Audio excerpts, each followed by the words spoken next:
15 misiles de crucero Tomahawk han sido lanzados contra objetivos talibán durante la segunda noche de ofensiva norteamericana. Además, los cazabombarderos B-1 y B-2 han alcanzado los aeropuertos de Kabul y Jalalabad y centros de mando en Kandahar. El plan de Bush se cumple paso a paso mientras los líderes árabes le presionan para que la guerra dure lo menos posible. Como respuesta, un anuncio del presidente. La ofensiva podría ampliarse fuera de Afganistán. Señoras y señores, muy buenas noches. Falta una hora escasa para que amanezca sobre Kabul. Entonces, por segundo día consecutivo, quienes sobrevolarán la zona serán los pilotos de reconocimiento y los aviones espía norteamericanos para comprobar los efectos del bombardeo. Estados Unidos controla en ese frente, pero hay otros dos sobre los que muy poco puede hacer. El primero, la situación que se vive en Pakistán. La convulsión social comienza a ser imparable. Desde anoche, el presidente Musharraf solo tiene dos apoyos frente a la población: su ejército y el respaldo de Washington. La otra gran incógnita de la guerra está dentro de Estados Unidos. Miedo a los atentados y alarma social ante el nuevo caso de infección por carbunco, al que los anglosajones llaman anthrax. La guerra química es todavía una hipótesis, pero las máscaras antigas están agotadas. En unos instantes estaremos en los escenarios de la guerra. Después nos ocuparemos de la otra noticia trágica del día. Las autoridades italianas tendrán que responder muchas preguntas tras el accidente que esta mañana ha provocado la muerte de 118 personas en el aeropuerto de Milán. No funcionaba el radar ni los semáforos de la pista.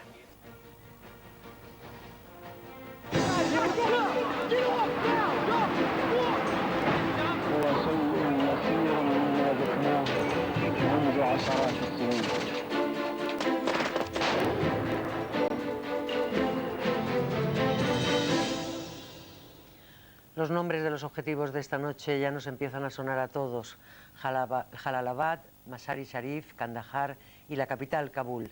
Ha sido el segundo ataque de la guerra y ha comenzado casi exactamente a la misma hora de ayer, las 6 de la tarde en Afganistán. La noche es de nuevo el mejor aliado del ejército norteamericano. Se han lanzado 15 misiles de crucero Tomahawk desde portaaviones situados en el mar de Omán y desde un submarino. Se han empleado además cazabombarderos que han despegado desde distintas bases de Estados Unidos y de la propia zona del conflicto. Los puntos más castigados han sido el aeropuerto de Kabul, el de Jalalabad y los rudimentarios sistemas de comunicación situados en Kandahar, la ciudad en la que se concentra el grueso del armamento pesado de los talibán. En definitiva, un ataque en el que se ha buscado asegurar la destrucción de lo que anoche quedó en pie. En Afganistán continúa uno de los equipos de enviados especiales de Antena 3 con Emilio Sanz. Pues el dato más destacado de esta segunda jornada de ataques sobre Afganistán ha sido que los británicos no han intervenido directamente, sino que solo han prestado apoyo logístico. Los americanos han lanzado proyectiles dirigidos por satélite desde sus superbombarderos B-1 y B-2 y han disparado 15 misiles Tomahawk desde buques de guerra. Los objetivos se encontraban en todo el país: instalaciones militares al oeste cerca de la frontera con Irán, en el feudo talibán de Kandahar al sur, también hoy en la capital Kabul y en Mazar-i-Sharif en el norte. Esta ciudad precisamente es de gran importancia estratégica, primero porque su toma por parte de la Alianza del Norte, la oposición armada antitalibán, podría abrir el soñado camino de la oposición hacia Kabul.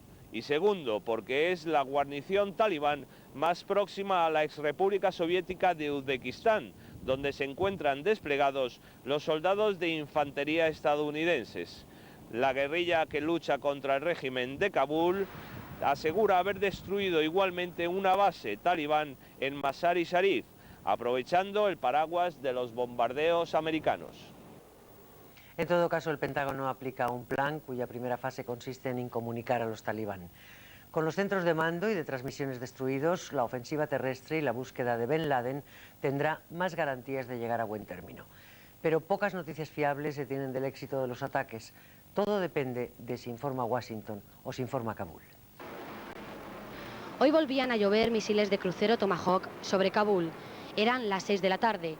A la misma hora que Estados Unidos atacaba ayer Afganistán, la maquinaria de guerra norteamericana entraba de nuevo en acción. comenzaba la segunda fase de la operación Libertad Duradera. Desde las aguas del Índico, Estados Unidos lanzaba su artillería. El secretario de Defensa, Donald Rumsfeld, daba luz verde a un nuevo bombardeo tras analizar las imágenes remitidas por satélites y aviones espías sobre los 150 blancos destruidos ayer. Entre ellos, 3 campos de entrenamiento de los talibán en Jalalabad y los edificios del antiguo Palacio Real y de la radio de Kabul. Hoy, en el centro de la diana, volvían a estar la capital afgana y Kandahar, el bastión de la milicia talibán. Se buscaba de nuevo destruir determinados puntos estratégicos para incomunicar al régimen de Kabul, única y exclusivamente objetivos militares. Así lo confirmaba el gobierno norteamericano tras calificar el ataque de ayer como un rotundo éxito. Pero desde Afganistán la versión es otra. El régimen talibán habla de víctimas mortales, de civiles asesinados. Es más, se dan incluso cifras, unas 30 personas, entre ellas mujeres y niños. La Alianza del Norte, la oposición que desde hace 5 años lucha contra los talibán, también lo niega. Estas son las únicas imágenes de los efectos de esa primera noche de bombardeos. Las ha retransmitido la televisión árabe Al Jazeera, el único medio de comunicación con permiso para trabajar en Afganistán. Imágenes de destrucción y duros testimonios de quienes sufrieron esa primera represalia norteamericana. Este hombre relata el miedo pasado sobre todo por sus hijos, un terror que no han podido soportar muchos otros afganos que no han esperado a comprobar si los bombardeos se repetían. Un auténtico éxodo de ciudadanos sale de Kabul con destino a ninguna parte. Serán miles de personas más que deambulen de campo en campo de refugiados. Desde ahora tendremos muchos balances contradictorios porque la guerra será larga, aun a pesar de los líderes árabes moderados. Para ellos será cada día más difícil explicar el conflicto a sus ciudadanos, pero el presidente Bush tiene sus propios planes. Lo explicaba esta tarde en un nuevo discurso ante el país. Not only protect ourselves, but to bring the evildoers to justice. On all efforts, on all fronts, we're going to be ongoing and relentless as we tighten the net of justice. This will be a long war that requires understanding and patience from the American people. Y una confirmación más desde la Casa Blanca. Diplomáticos norteamericanos han declarado en Naciones Unidas que muy probablemente la ofensiva irá más allá de Afganistán hacia otros países que encubren o acogen terroristas. Nuevos conflictos que se sumarían a los que ya ha provocado la guerra. Por ejemplo, en Pakistán, la situación allí es de convulsión social contra el gobierno y contra Estados Unidos. Algunos hablan de un posible golpe contra el general Musharraf. En Pakistán se encuentra Carlos Hernández. Buenas noches, Carlos. Buenas noches. El presidente Musharraf ha conseguido resistir estas primeras 24 horas de protestas. Han sido sin duda las 24 horas más largas de su vida. Ha tenido que enfrentarse por un lado a la cúpula militar, ha realizado de hecho varias destituciones y sobre todo ha tenido que enfrentarse a la calle. Miles de personas se han manifestado en contra de los ataques contra Afganistán, especialmente en la ciudad de Quetta, donde se han producido graves incidentes. Han asaltado la sede de UNICEF y de las Naciones Unidas. Hay al menos un muerto y más de 100 heridos. Pero también la situación ha sido muy complicada en la ciudad donde nos encontramos. En la ciudad de Peshawar se han producido numerosos incidentes. Cientos de policías han tomado el casco antiguo de Peshawar para evitar que las manifestaciones contra el ataque norteamericano pudieran desembocar en una revuelta popular.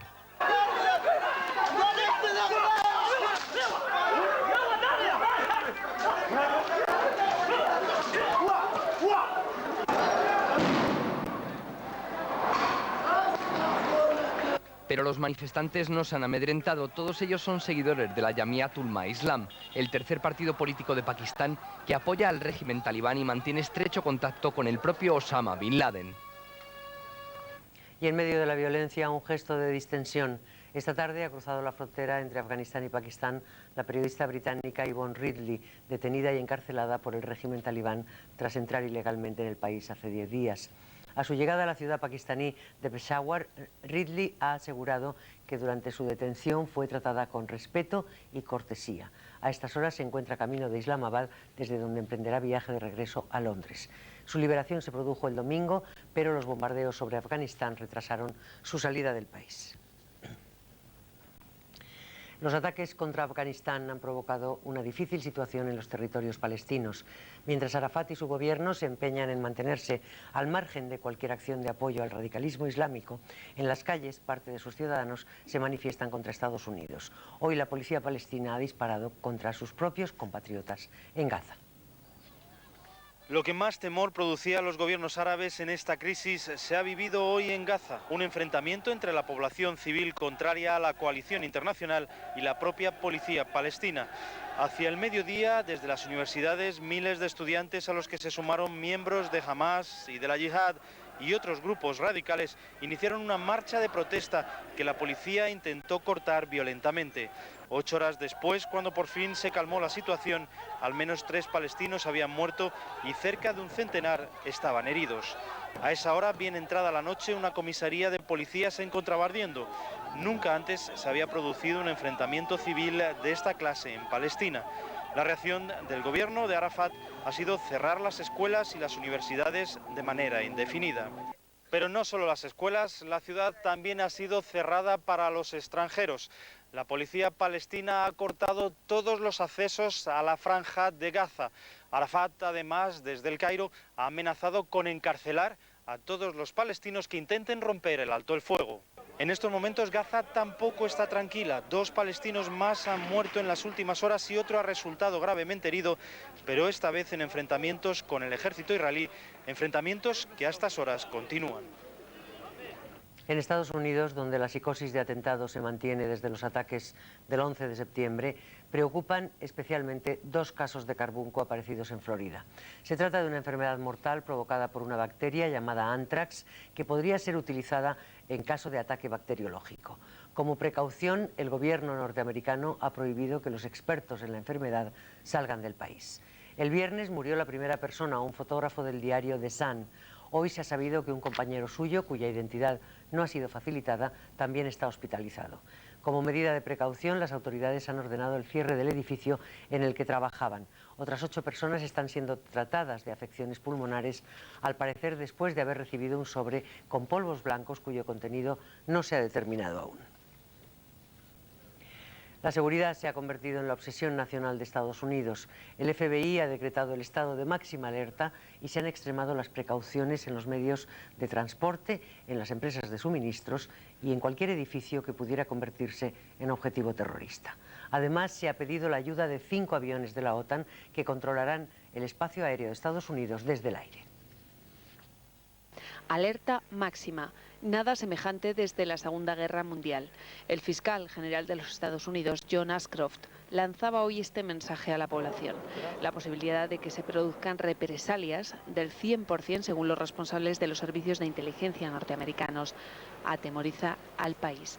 Los estadounidenses siguen al pie de la letra recomendaciones como abastecerse de agua embotellada, alimentos en lata o antibióticos.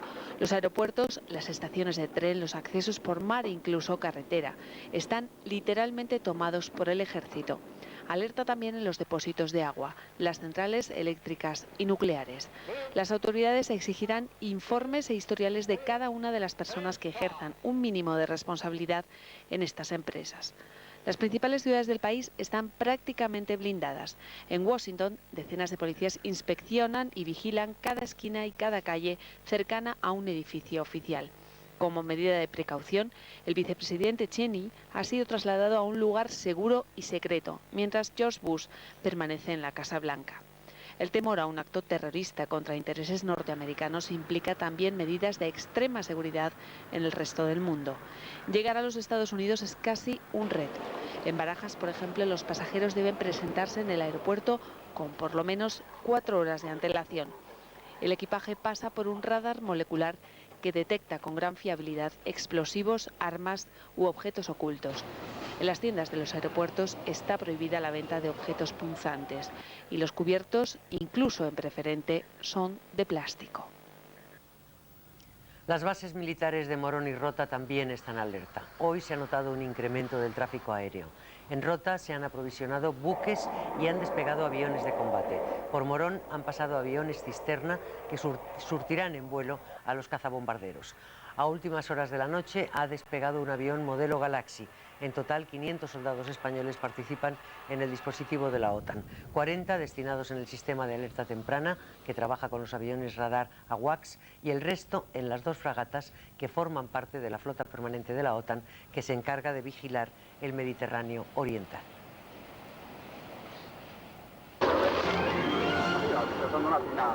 Una combinación de desidia, error humano y niebla ha podido ser la causa de la tragedia de esta mañana en el aeropuerto de Milán.